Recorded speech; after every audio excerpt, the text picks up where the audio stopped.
Right into it. Everybody's in. Thank you, everybody's back. That's great. Just secondly too, if anybody's missed the evening and they want to catch up on what happened tonight, it is on, it's being streamed or recorded, so it's actually on the Chamber website tomorrow morning if you wish to have a look at it again. If you wish, we'll pass it on to any voters.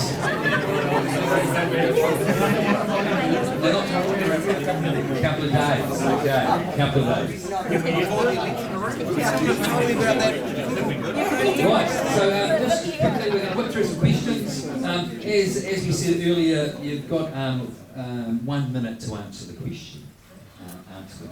So there's a little bit of rearranging with the people who are coming up, but we'll call a candidate or councillor up and we'll ask a question and away we go. The first one is for Colin Bell. It's the easy one. They're all easy. All right. So the questions we've done a lot of Michelle. A group of people got together and come up with some great questions. Colin, peer-to-peer accommodation is becoming an issue with 600 registered accommodation venues in New Plymouth to date. So peer-to-peer meaning Airbnb, etc. Should this be regulated? Yes, no, and why? Well, I think there needs to be, one of the other speakers pointed out that the council's missing out on a lot of rates because of the Airbnb type of business competing with motels. So I think that needs to be rectified. Now, whether that requires regulation, I don't know, but I suspect it probably does. I've never heard the term peer-to-peer, but I don't know that that affects my answer. I think in terms of standards and the effects of traffic on neighbouring houses, all those things could be matters which the council could be concerned about when it comes to Airbnb properties. Thank you. Sam Bennett. listening here. Get up here. Read it out. Give me time to think about it. There is currently no council provided waste disposal or recycling available in our commercial areas. Do you see this as a priority? Well, the answer to that is yes, I do. I love the business community, and you are unfairly treated when it comes to the disposal of your rubbish. I would like to see council in the future look at maybe considering targeted rates of some description. Our businesses downtown in the CBD pay on average $12,000 a year in their rates. Those people are actually subsidising the residential ratepayers. If you didn't know that, that's an interesting fact. I think that all the money at the moment goes into the big barrel.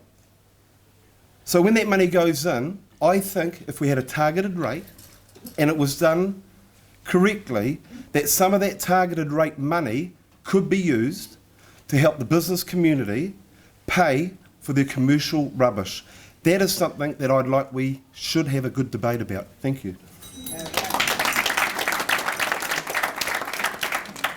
Catherine Barney.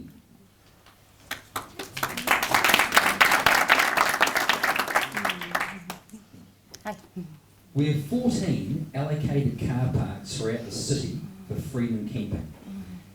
Have we got it right? Do we encourage or discourage non-self-contained freedom campers? I think that we're still finding the balance on freedom camping. With the changes that were implemented last summer, I don't think it's quite cracked the issue. I know that I've had quite a few people approach me already to ask my views on it and sending me photos of what they see outside of their front yard. And as a resident myself, I couldn't imagine wanting to wake up and necessarily look at a whole bunch of cars in front of me. I think that Hospitality New Zealand members had a really interesting suggestion in their submission around using motel car parks and potentially finding a different way that we could support freedom camping, but maybe make it a small fee and they could use the motel services, or looking at it, I think, in more creative ways rather than just saying yes or no and limiting it or not limiting it. I think we need to understand the reasons why people are freedom camping and support that, not at the detriment to our community, though. I think residents need to come first.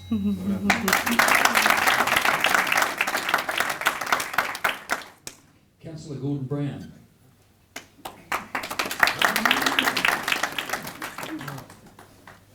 The New Plymouth CBD is the only area where paid parking is enforced. Currently, income from parking and fines is approximately $3 million a year, which goes into the Plymouth District Council's general fund. Do you think there should be paid parking in the CBD? Yes or no? If yes, would you support the income from parking to be set aside for funding for more improvements in the CBD? Oh, nice, easy one. Thank you. Yes, I support that we charge for parking in the CBD, and it's important to remember why that came about, and that was at the request of the retailers who wanted the traffic turned over. If you had no parking fee, you would have cars sitting there all day, namely the staff from the shops, and nobody would get there. That said, everyone talks about, well, there's free parking at Waiwakai, you'll kill the CBD.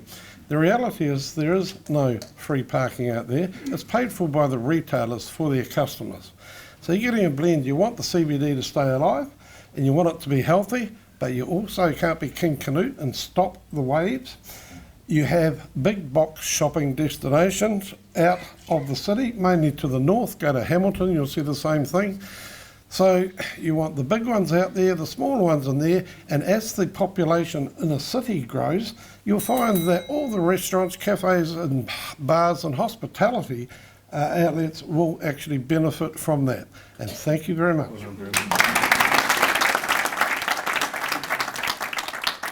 Phil Quinnan.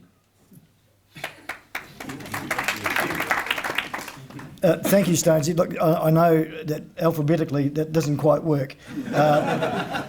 But with your indulgence, I know we've all got other places to be and we've got busy lives, but I have got another hospitality function in another hospitality area that I'm half an hour late for already. So with your indulgence, my colleagues, thank you. I've got a quiz night to run, so I'm asking the questions later. I'll answer one now. Thank you, David. Make it an easy one. Right. Then I have to go. Phil, night markets and food trucks are having an impact on existing hospitality outlets. Do you support these? Should existing hospitality businesses have first option to have stores or food trucks at festivals? I said an easy one. Thanks, David. Look, I do support them, but I think we've got to be very careful that we're not killing the hospitality industry and the infrastructure that we have there now that are paying, obviously, at times and quite often exorbitant rates for those facilities. But I love the vitality and the diversity that we've got with these facilities, and so too do the general public. And I think you've got to embrace that. There's only one constant in life apart from taxes, and that's change. And we're all coping with change in every industry that we run. Technology is changing everything that we are going about, the ways of doing things in a constantly evolving and changing world, and those existing businesses have to adapt to that. Yes, I think we do have to be very careful that it doesn't go over the top, and there is some form of regulation put in place, but they've got to be encouraged. We've got to encourage that diversity, and hopefully we can find a way to do that that's fair to all of those businesses, that we can have a vibrant CBD area that caters for the demands of all of the general public. Thank you. And I've got to go. Thanks, sorry guys. Thank you. David Butters.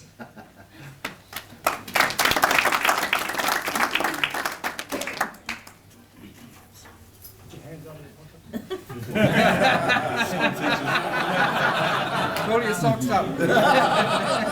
Boy. There's been some investigation into an off-trail cycleway and walkway between New Plymouth and Hara and possibly round the mountain. Should New Plymouth District Council invest in this, and if so, why? Yes. In terms of the tourist dollar, we have to find ways to get people here. I believe that New Plymouth people have a certain amount of money, and we have to get money generated into our economy. And by getting tourists here, any way we can, I think is a good way to do that. The cycleway is an excellent way in terms of the problems we're going to have with environmental sustainability. It's a really good way to encourage people to come here. It's a way that I suppose it is environmentally sustainable, and I believe if it can bring any money into the town through tourism, I believe it's a really good thing for us to have. Thanks.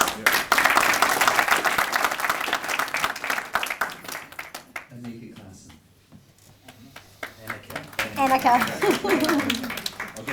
Yeah, yes. We've got time. That's true. Right. The New Plymouth District Council blueprint has identified 8 key areas to focus on its district planning for the next 30 years. Are you familiar with any of these? And if so, which ones do you have a keen interest on? Ooh. Pressure. To be 100% honest, off the top of my head, no, I don't. I can't tell you right now what they are.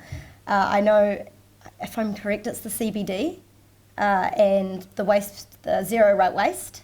Am I on the right track? Nods? Yep, okay, yep, great. Okay, so CBD, I'm all for the CBD getting a bit of a facelift and being a lot more welcoming for retailers, shoppers, anyone in the CBD. If you want my real honest opinion about what I would like the CBD to look like, it would have no traffic in there, and that would all be pretty and lovely, but I guess someone has to pay for that, so that's a wee way down the track. But zero waste, I'm all for, as I said in my speech, the council being at having the environment at the forefront of their decisions, and so the zero waste is a good start. And I would have liked to have seen some solar power panels on the building that they're currently renovating, but I guess that's for another day. The rest I'll get back to you. Murray Chong.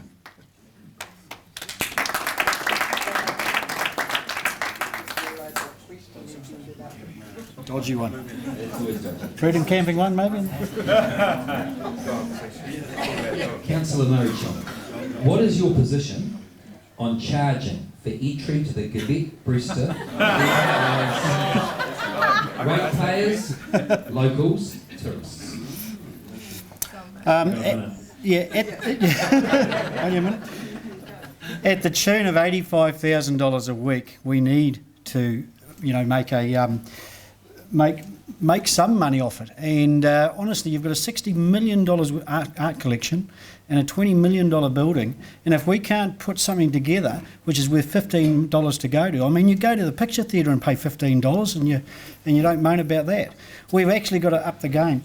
And it is a real shame that people are saying it's great, but everyone I talk to is saying it's not really, And there are other ways to get money and produce it and do really good. And I've really got some good ideas, of what we can do. But I've only got a minute.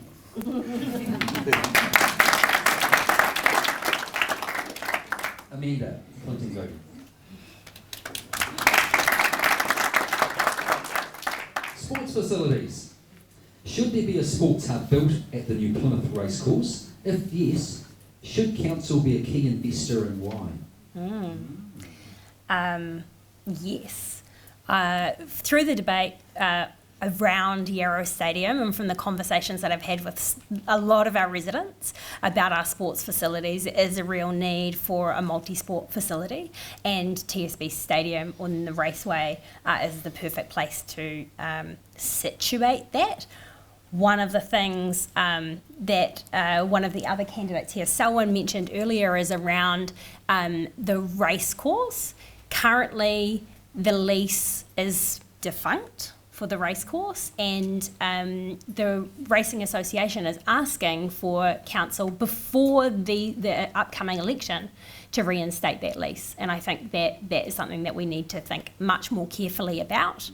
And have a real long-term focus on what we want to do with that land, because if we do race through and sign a lease, then that really limits our options in terms of development.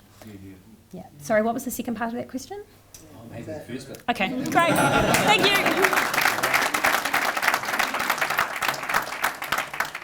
Mike Crowe.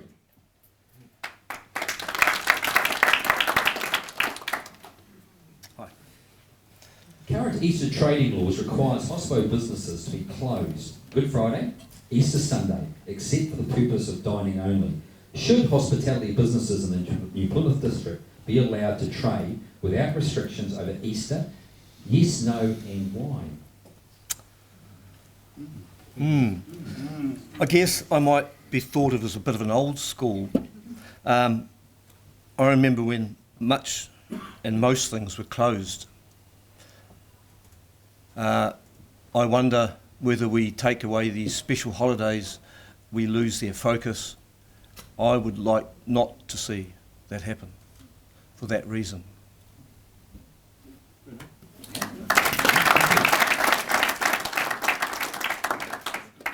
Harry Doynhoven. Councillor Harry Doynhoven, sorry.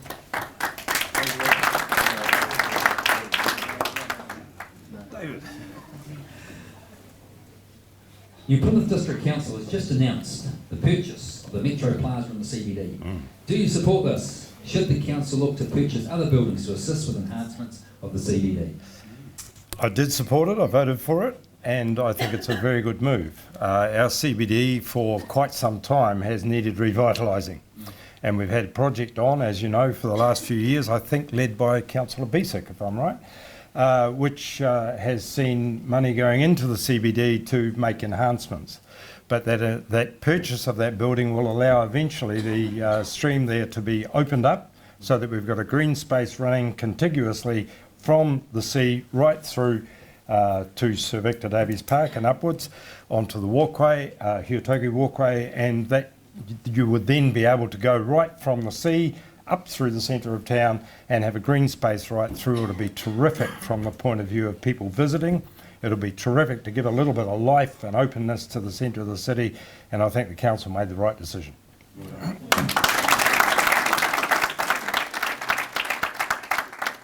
Bruce Gadwood Cook. Make it easy. Easy. Right. This is the easiest one of them all. I doubt it. Yarrows Stadium. They all should bloody ask us, shouldn't they? Do you agree with the upgrade? If there was still an opportunity to decide on an option for a pier, which one would you support? Obviously there's 24 mil, 33 mil, or approximately 50 mil. I definitely think we have to have a rethink. I recently did a survey on this amongst people I knew and constituents, and 80% of the people thought that the TRC need to rethink the whole proposal. No one was very happy with being burdened with the rate bill for 25 years. Everyone wanted a cheaper, more multi-sport venue. I think that we need to be creating a stadium, we need a stadium, no doubt about that, that's going to set a new benchmark in stadiums for the country.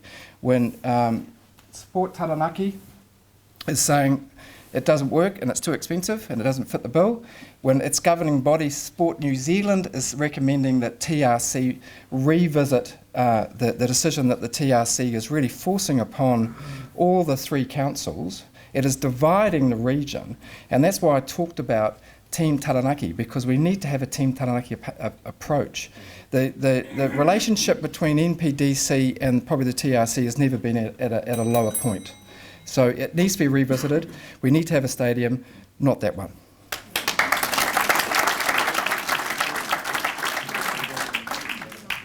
Gibson. Real simple, real simple. There are currently 357 hospitality businesses in New Plymouth, and the CBD already has a high number of bar licences. Would you be in favour of limiting the number of new licences being granted in the CBD? Ooh, gosh, you're talking to a non-drinker. Doesn't drink alcohol. Look, we have issues right now with alcohol and drug. We have, though, some really good hospitality establishments in town, high quality. I think that, I believe, I think we have room for a few more, but not too many, because I believe that what we have now is very, very good. Even though I don't participate in the hotels, but I do go for meals, by the way. Yum, yeah, some really cool restaurants out there. So I think I'm also keen on diversity in terms of what else can we get into our community, because I'd like to bring more tourists here. I've just come back from China, and wow, it's incredible what you see there. So many different cultures and diverse foods. So I'm going to be real quick. If that's going to be different to what we've got, kei te pai tērā.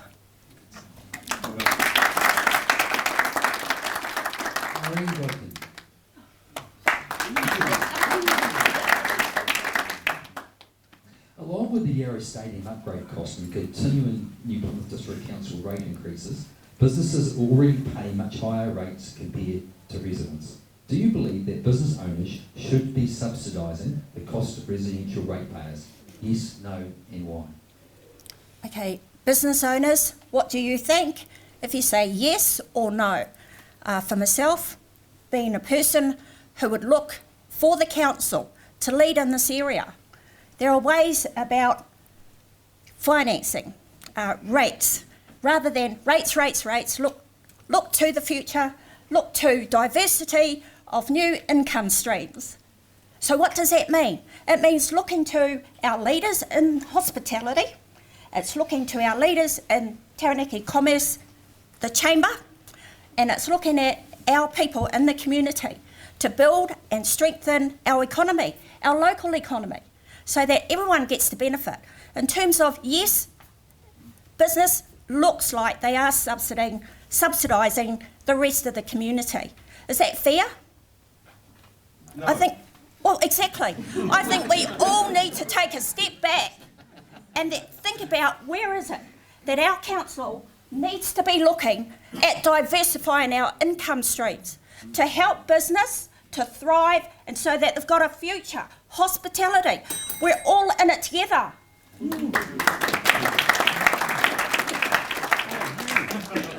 Chris Hale.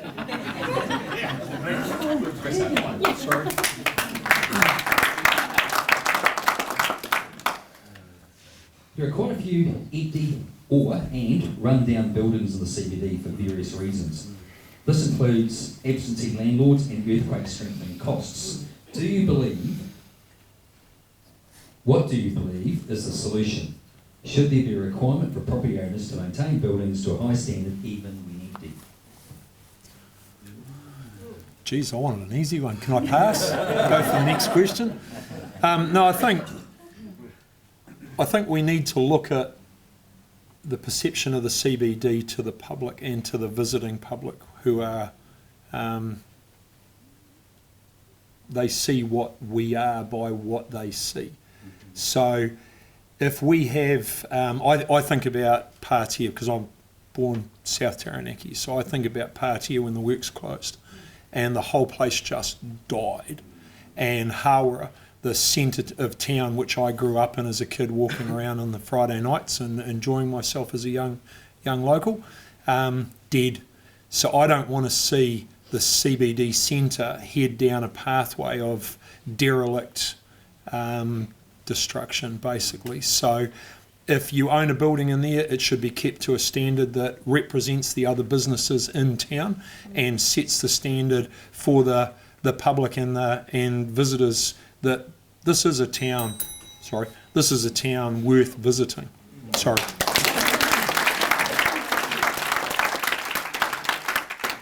Councillor Richard Headley, hand up. Make it a hard one. We're freaking out here, David. Another reason for empty buildings is businesses working out of residential homes. Should those who run businesses from home that have customers visit them be paying commercial rates? This is something that Council has started to wrestle with. If you have a look at our district plan that's out for consultation at the moment, we're starting to look at rezoning. It's all in the long-term cause of strengthening the CBD and trying to prevent businesses from creeping into the suburbs. So the current position is that the zoning will not allow businesses to be created in the suburbs, and I think the next thing we'll be looking at is businesses that are already there and whether in fact they should be rated. I haven't actually considered whether increased rating of businesses in homes would be a good idea. So I'd have to pass on that. I mean, in terms of fairness, one would think they need to pay their way. So probably on balance, I would favour it, but I'm not certain at this stage. Thank you.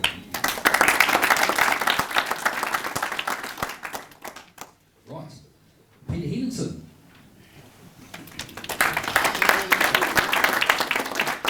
Can I have one out of the Southwest Ward box, please? No problem. One perfect for you. We start again. Peer-to-peer accommodation is becoming an issue with 600 registered accommodation venues in New Plymouth to date. Should this be regulated? Definitely, yes. And But again, it's that if we're conducting a business, it needs to be on equal footing. I would make it easier by saying there needs to be a trigger point, because if you're operating at this level, maybe you're not setting yourself up in competition with a lot of people. But as soon as you enter a higher level of business, then you should be subject to the same regulations that all the hospitality people here are subjected to. It's only fair.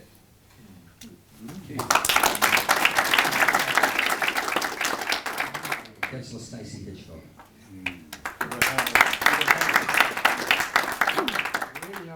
good one. A really good one. Make one up. There is currently no council-provided waste disposal or recycling available in our commercial areas. Oh. Do you see this as a priority? It's your fault. Yes, it's a priority, and I can say that because we're already instigating something around this. So under our zero waste, we have now employed a commercial waste manager officer that started working with the commercial sector. So absolutely, when there's a targeted rate to make sure that waste is taken care of. In year 2, I think in 2 years' time, we're going to be building a commercial MRF, which is going to take commercial and industrial waste. So absolutely, it's an issue that we need to address, and we're already starting to address it, and the CBD and business owners should be able to have a collection. They pay their rates and it should be offered.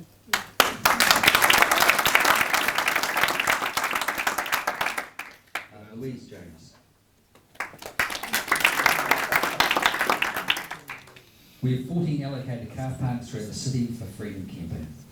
Have we got it right? Do we encourage or discourage non-self-contained freedom campers? I believe that freedom camping should not be encouraged so much. I don't believe they bring a great deal into our region, and they take away from tourists who should be paying.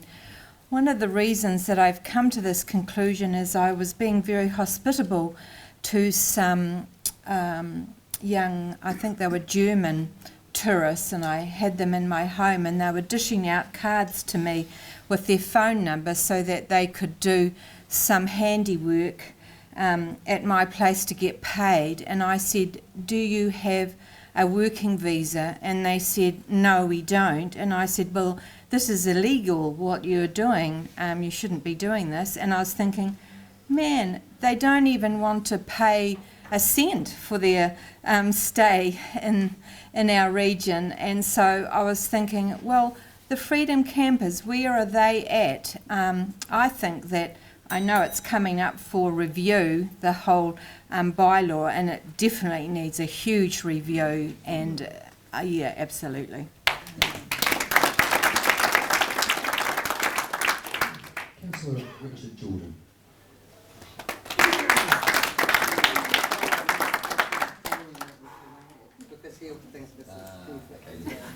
These questions, I've just reminded to just let you all know, they're completely random. Yeah. Completely.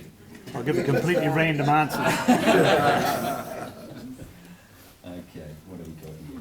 The New Plymouth CBD is the only area where paid parking is enforced. Currently, income from parking and fines is approximately $3 million a year, which goes into the New Plymouth District Council General Fund. Do you think there should be paid parking in the CBD? Yes or no? If yes, would you support the income from parking to be set aside for funding for more improvements in the CBD? Well, Gordon answered it before, so I could say ditto to a certain degree. But as Gordon said, the parking was actually put there so you actually get movement of cars. Now, the $350,000 that went, or $310,000 that went back into the CBD is not the only money that goes into the CBD. There's a lot of other money goes into the CBD as well. And so if you're actually out in Fitzroy, you might have a different opinion about how much money we spend in the CBD. The parking at the Waiwakaho park out, the big box retailers, they pay for it.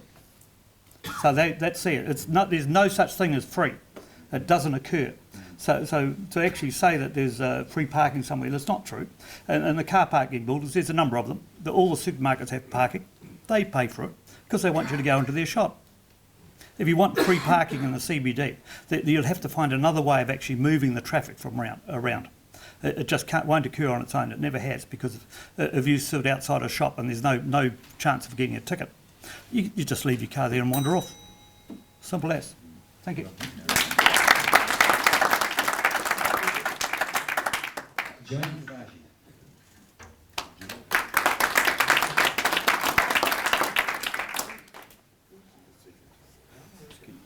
Right. There's been some investigation into an off-trail cycleway and walkway between New Plymouth and Hara and round the mountain, possibly round the mountain. Should New Plymouth District Council invest in this and why? I believe that our tracks and trails definitely need to be focused on, so my answer would be yes. But I'd really like to see our equestrians' requests for the last 10 years be taken on board and to be incorporated in that as well.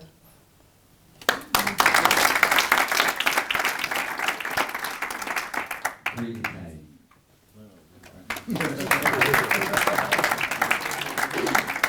There we go again. Right, Greg. The New Plymouth District Blueprint has identified 8 key areas to focus on in its district planning. Are you familiar with any of these, and if so, which ones do you have a keen interest in? No, I'm not familiar with.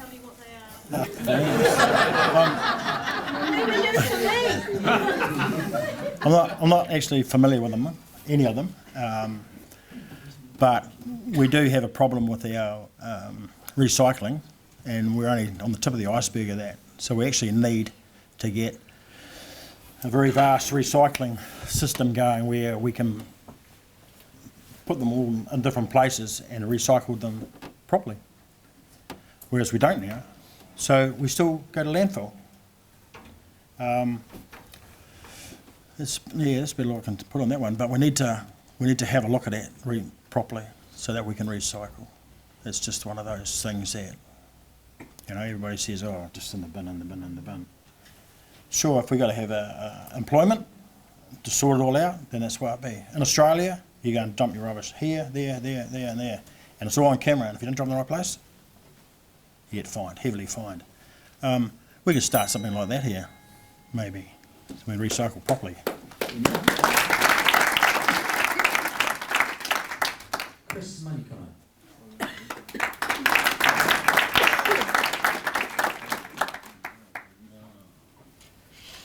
Chris, what is your position on charging for entry into the Brewster Leadline Centre, ratepayers, locals and tourists? What is your position? Okay, I see that there is a heck of a lot spent on that, and we really do need to look at how entry is charged. I think that's going to be revisited at some stage. I think that, for my liking, it would be a great idea to have more activities that can generate more revenue in that building, because sometimes it's very quiet, not much going on, and anything else could bring in, by hireage or whatever, something to the Leadline Centre.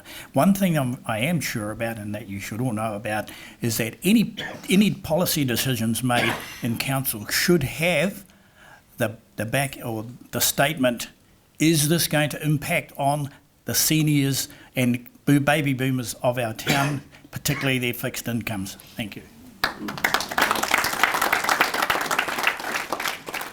Jonathan Marshall.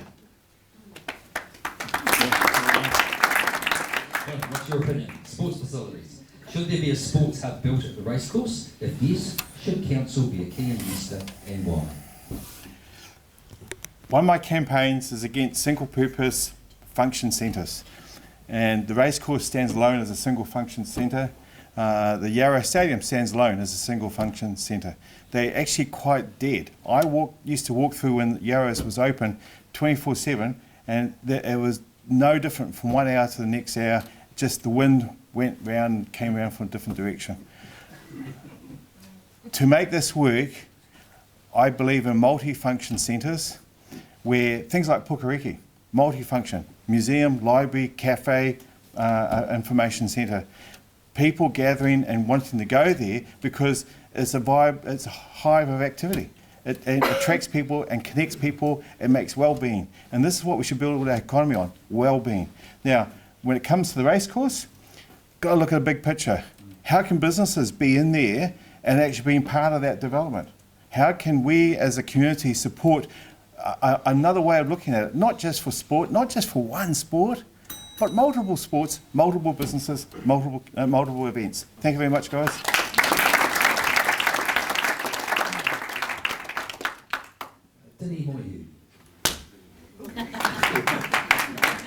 Bring it on, Stonesy. Bring it on. I'm not scared of your questions. Fire away. Hit me straight between the eyes. Mr. Moyet. Current Easter trading laws require hospo businesses to be closed Good Friday and Easter Sunday, except for the purpose of dining only. Cool. Should hospitality businesses in the New Plymouth District be allowed to trade without restrictions over Easter? Yes or no, and why? Can I just start off by saying thank you for an amazing question.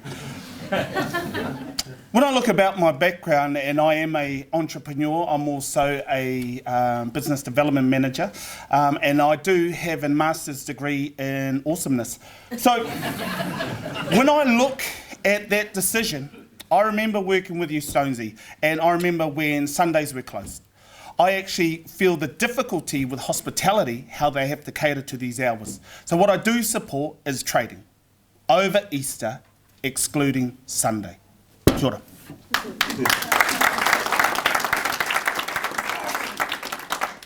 Jack Newsom. Give me an easy one. New Plymouth District Council has just announced the purchase of the Metro Plaza in the CBD. Do you support this? Should the council look to purchase other buildings to assist with enhancements of the CBD? Yes, I believe so. And I think maybe some of these buildings that don't are vacant or need strengthening for earthquake strengthening, and the owners can't afford to fix them up at the time. I know that it has to be a level playing field, and if business owners are fixing their buildings, then everyone should fix them. But if there's vacant buildings, maybe we should take them down and enhance or bring in other businesses instead of having satellite areas like in the valley, in other areas, and bring them all into the central hub. Free parking, I'm an advocate for free parking in the central business area to encourage people in their shopping, and I think that if you can open those spaces up a bit in there, enhance those buildings, I think it will drive business confidence forward, and I'm all in favour of that. Thank you.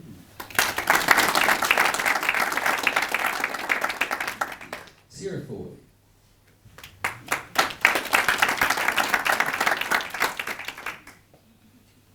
A little bit out of order. Yes, you're sorry. Been waiting for a while. Night markets and food trucks have been having an impact on existing hospitality outlets. Do you support these? Should existing hospitality businesses have first option to have stalls or food trucks at festivals? Thank you for the question. I mean, food trucks are a pretty awesome concept, and there's certainly growth in that area. I've travelled overseas recently and seen the potential there, and I think it's something that young people would gravitate to, and I think that diversity within our central business district at different times of the day and night is something that could be encouraged. Waitara has an awesome night market that's been happening through the summer, and it has potential to create and bring together different communities, because one of my main things is community. It's on my billboard, and I think that's community in central business district, community in suburbs.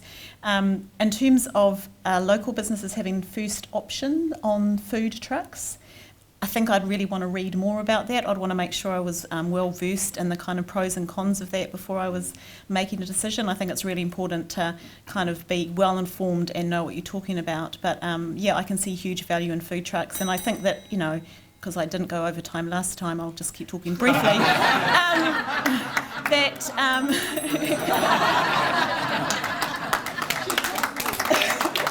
got lots of awesome food and hospitality entrepreneurs, lots of great craft beer things happening, and food trucks could just enhance that.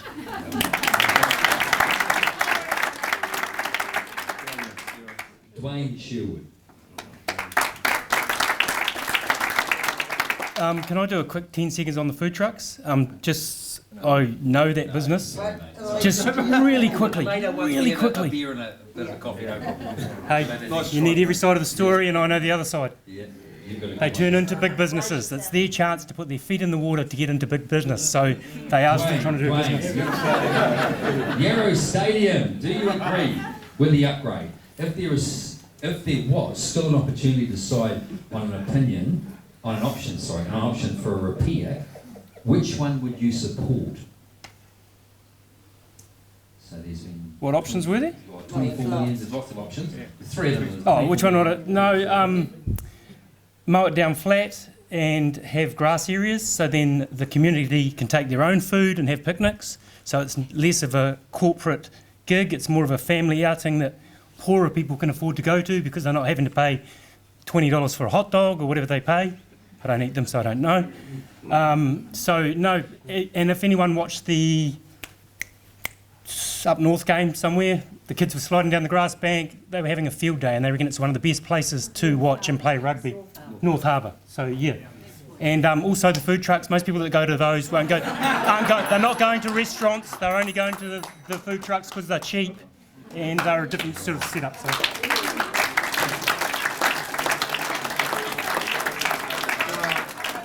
Bill Simpson.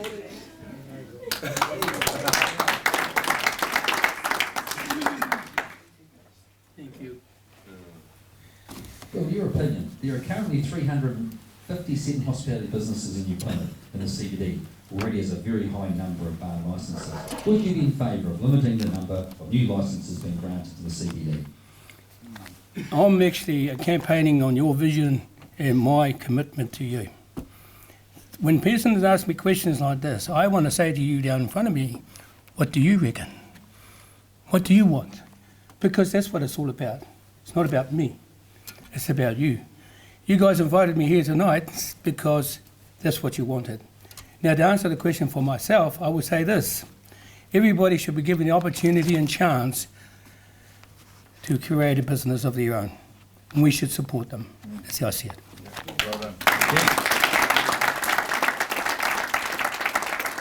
Hello, Timothy.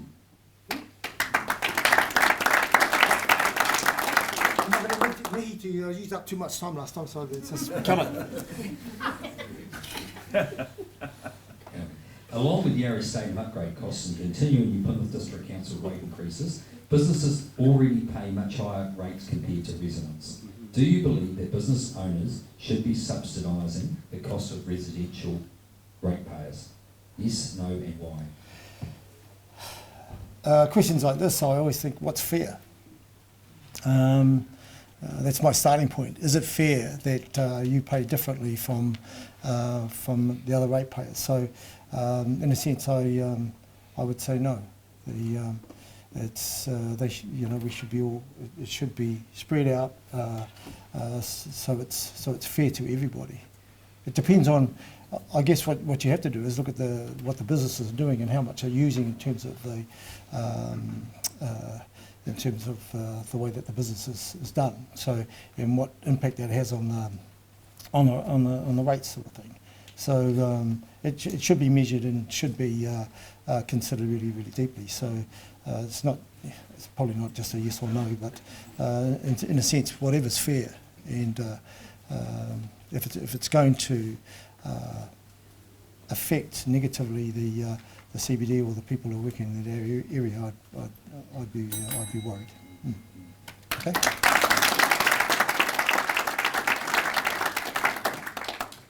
Deep Tower. Deb, your opinion. There are quite a few empty and all run-down buildings in the CBD for various reasons. This includes absentee landlords and earthquake strengthening costs. What do you believe is the solution? Should there be a requirement for property owners to maintain buildings to a high standard even when empty? Unfortunately, if they're privately owned, you can't enforce that, but I think we need to work in a collaboration type situation and partner with the owners of these buildings. If they're heritage, there are heritage funds available to actually maintain those buildings. If there's earthquake risk, then it's the responsibility of a landlord to make sure that that building is up to code. So I would encourage it, because the CBD, I mean, it's a fabulous place now, but we really don't want the rundown buildings to take over. But I think we have to do it in partnership with the private owners of these buildings.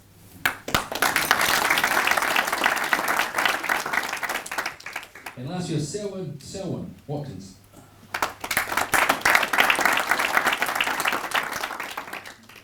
One about the race course? We'll have a field, you'll have a chat There we go. I'll take you for a gallop. Right. Another reason for ED buildings is businesses working out of residential homes. So should those who run businesses from home that have customers visit them be paying commercial rates? Yes, I think they should, because they'll simply claim it back off their tax. It's an expense, a business expense, so they'll just claim the rates back off that. So pretty simple really, they should just be charged out accordingly, and You know, they can always move up to the race course. And a great place up there for them, great place for the freedom campers, and great place for gardening and flying a kite and running your dog. So, that's it.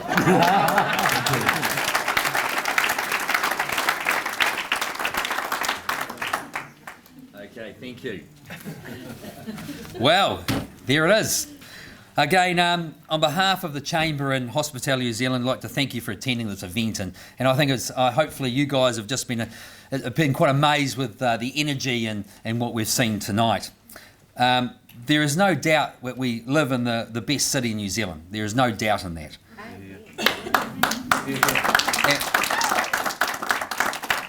And 14 of you behind me will be trusted to continue to grow and develop the city and district to punch well above our weight, which we need to.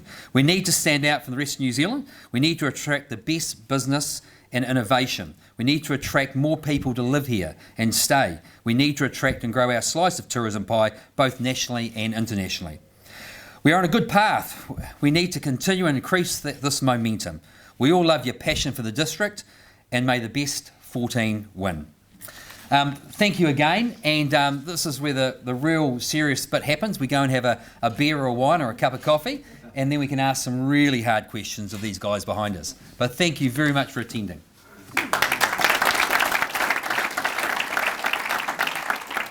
Thank you once again to all our prospective candidates behind me. Thank you to all of you for being here. Thank you to a fantastic MC, David Stones.